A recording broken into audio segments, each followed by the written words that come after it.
आज हम लोग कूलम्ब्स लॉ पढ़ेंगे। चलो देखते हैं क्या है।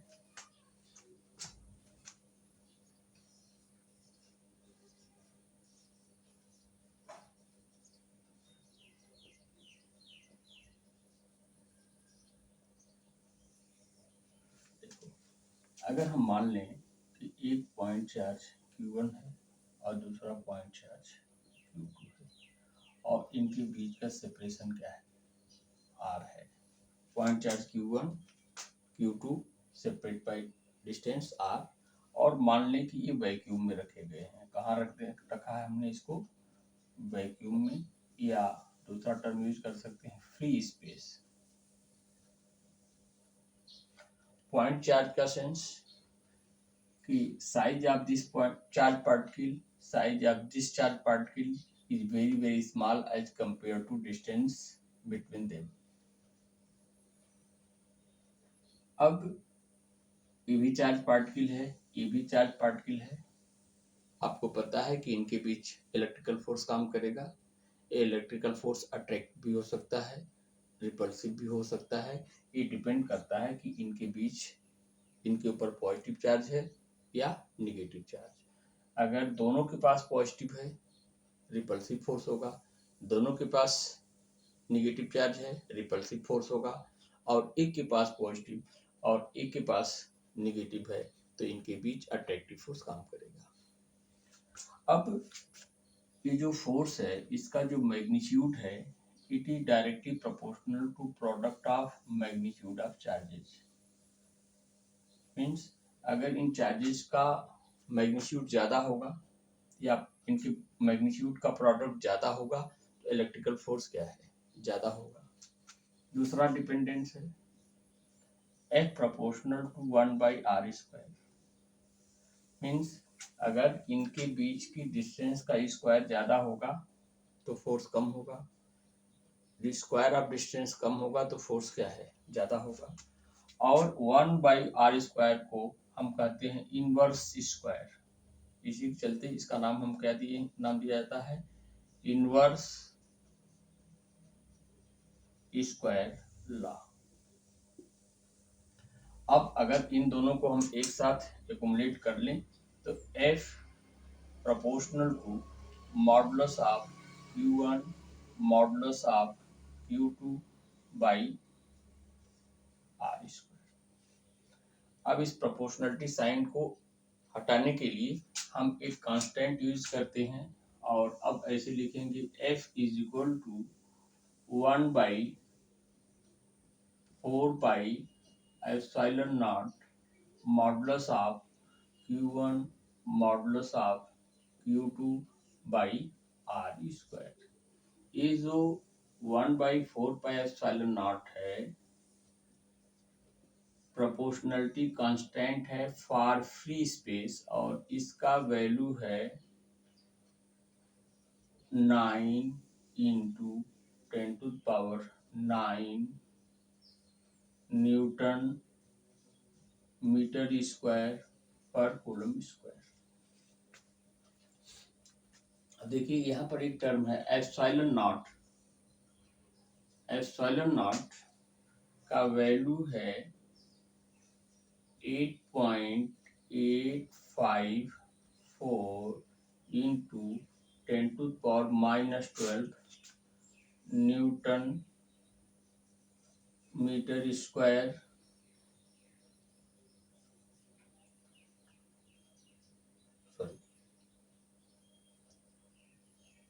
इसका है कूलम स्क्वायर मीटर -2। अब इसको हम कहते हैं permittivity. What we call it, permittivity of free space. अच्छा, अब अगर इन चार्ज पार्टिकल को वैक्यूम से हटा करके किसी मीडियम में रख दिया जाए तो थोड़ा सा मॉडिफिकेशन आएगा, उसको देख लेते हैं हम लोग।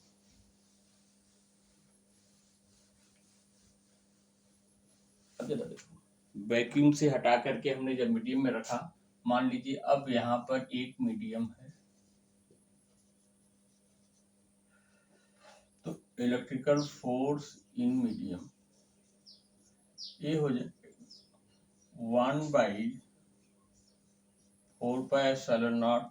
एप्सिलॉन नॉट की जगह अब हम लिखेंगे एप्सिलॉन m, और again modulus of Q1 modulus of Q2 by r square.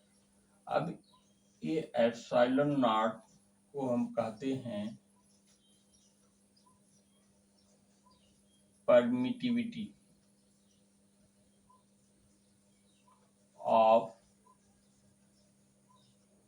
Respective medium.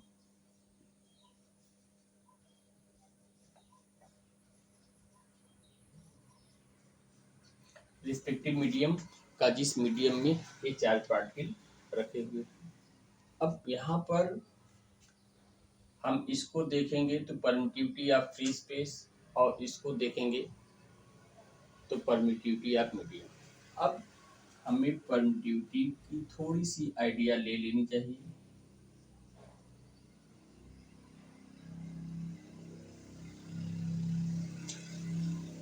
देखिए ये जो परमिटिविटी है इस कैसे बिहेव करता है, मीन्स जिस मीडियम में चार्ज पार्टिकल रखा गया है तो चार्ज पार्टिकल इंटरैक्ट करते हैं, एक दूसरे के ऊपर फोर्स लगाते हैं। तो परमिटिविटी एक इस तरह की फिजिकल क्वांटिटी है जो मीडियम में चार्ज पार्टिकल के इंटरएक्शन को कमजोर करता है, वीक करता है, या इंटरएक्शन को कम करने का अप्रोच करता है, means try to reduce the force acting between them. अब जो एप्सिलॉन नॉट या permittivity is minimum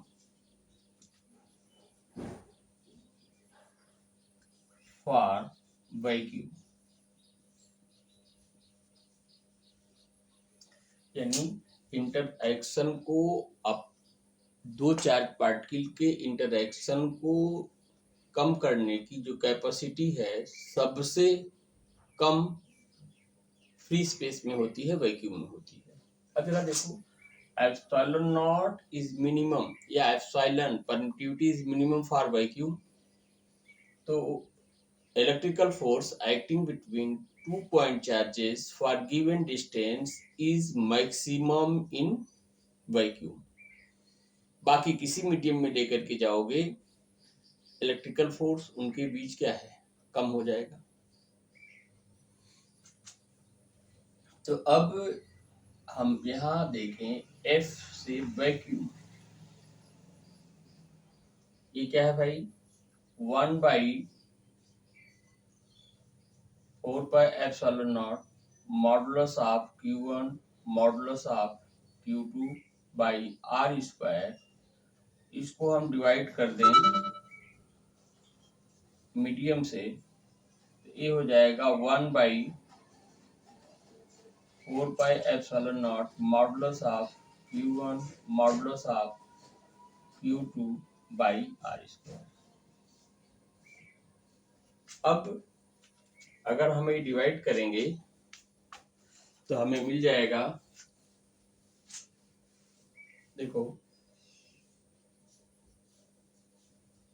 F vacuum by F medium equal to, ये मॉडुलस ऑफ Q1 Q2 यहाँ भी है, ये यहाँ भी है, यहाँ भी है, 1/4π 1/4π ये बचा, sorry here will be what, medium.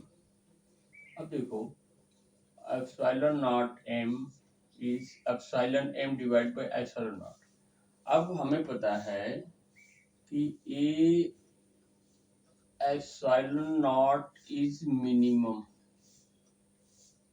Epsilon naught is what, minimum, इसके लिए वैक्यूम के लिए। तो अब F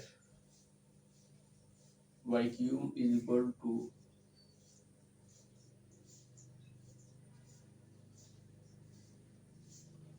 देखो ये मिनिमम है वैक्यूम के लिए और जो भी मीडियम आएगा ये ज्यादा होगा। इसका मतलब ये जो टर्म है आपका this is more than one. Epsilon not m by epsilon naught is more than one, क्योंकि ये बड़ा है और ये क्या है छोटा है। तो अब यहाँ से मिल जाएगा f vacuum is greater than what, f medium.